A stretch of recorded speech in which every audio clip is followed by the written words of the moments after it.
Hello everyone, welcome back to my channel. আশা করি সবাই খুব ভালো আছো, আর আমিও ওই মোটামুটি ভালো আছি।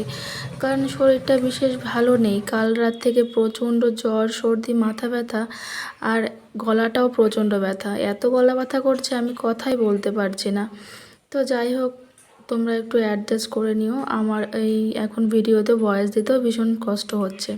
তো এখানে দেখতে পাচ্ছ আমি রেডি হয়ে বেরিয়ে পড়েছি লাগেজ টাগেজ নিয়ে, আর বর এখানে গেটে তালা দিচ্ছিল। তো তারপর আমরা দুজনে বাড়ি থেকে বেরিয়ে পড়লাম। তো সেদিন সকাল সকাল ঘুম থেকে উঠতে ভীষণ কষ্ট হয়েছিল। ওই আমরা যখন বাড়ি থেকে বেরিয়েছি তখন সকাল 5:30 বাজে। আর দেখো সকাল 5:30টার সময় কেমন মনে হচ্ছে না, পরিবেশটা চকচকে, একটু পরে রোদ উঠে যাবে। এখন ওয়েদারটা এরকমই, মানে বর্ষাকাল হলেও একটু বৃষ্টি পড়ে তারপরে এত রোদ হয় না, মানে গরমে থাকাই যায় না, কেমন একটা ভ্যাপসা গরম। তো এখানটায় আমরা বাড়ির সামনে থেকে টোটো ধরে নিয়েছিলাম। টোটো ধরে আমরা অ্যাকচুয়ালি স্টেশনে যাব। তো এখানে বরকে বলছিলাম যে তোমার সকাল সকাল ঘুম থেকে ওঠে কেমন লাগছে। ও বলছে ভালোই লাগছে, যেহেতু ঘুরতে যাচ্ছি। আসলে ও কদিন থেকে একটুও শরীরটা রেস্ট পায়নি, কারণ প্রত্যেক দিন মানে কাঁচরাপাড়া টু আসানসোল মানে ডেইলি ট্রেন জার্নি করছিল। ওর অফিসের কাছে 1 সপ্তাহ আসানসোল কন্টিনিউ যেতে হয়েছিল। তো ঘটনা হয়েছে সেদিনও শনিবার অফিস থেকে ফিরে রাত্রিবেলা 11টায় বলছে যে কালকে তো সানডে, তো চলো কোথাও ঘুরে আসি।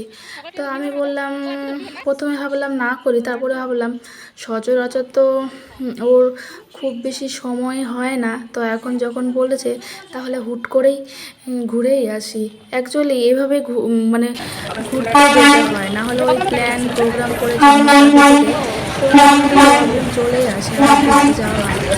তো এখানটায় আমি কাঁচরাপাড়া স্টেশনে পৌঁছে গেছিলাম, আর আমার তখন বাজে সকাল ওই 6টা নাগাদ, 6টা, সোয়া 6টা নাগাদ। আর আমার প্রচণ্ড খিদেও পেয়ে গেছিলো, কারণ শনিবার রাতে আমি কিছুই খাইনি। সেদিন শরীরটা খারাপ ছিল, কী কারণে জানি না, অ্যাসিডিটি হয়ে গেছিলো হয়তো। আমার প্রচণ্ড বমি হয়েছিল, তাই রাতে আর কিছু ভালোভাবে ডিনার করতে পারিনি। তাই এখানে সকালে স্টেশনে এসে পরোটা খেয়ে নিয়েছিলাম, আর পরোটাটা খেতে কিন্তু ভীষণ ভালো ছিল। তারপর এখানে আমি বসে বসে ট্রেনের জন্য ওয়েট করছিলাম। ট্রেন ছিল ওই 9টা নাগাদ। আর ও হচ্ছে কিছু ফল, কেক, বিস্কুট, জল এসব নিয়ে এসেছিলো। তারপরে তো ফাইনালি এখানে অ্যানাউন্স করে দিয়েছিল যে ট্রেন আসছে, আর আমরা আস্তে আস্তে সামনের দিকে এগিয়ে যাচ্ছিলাম।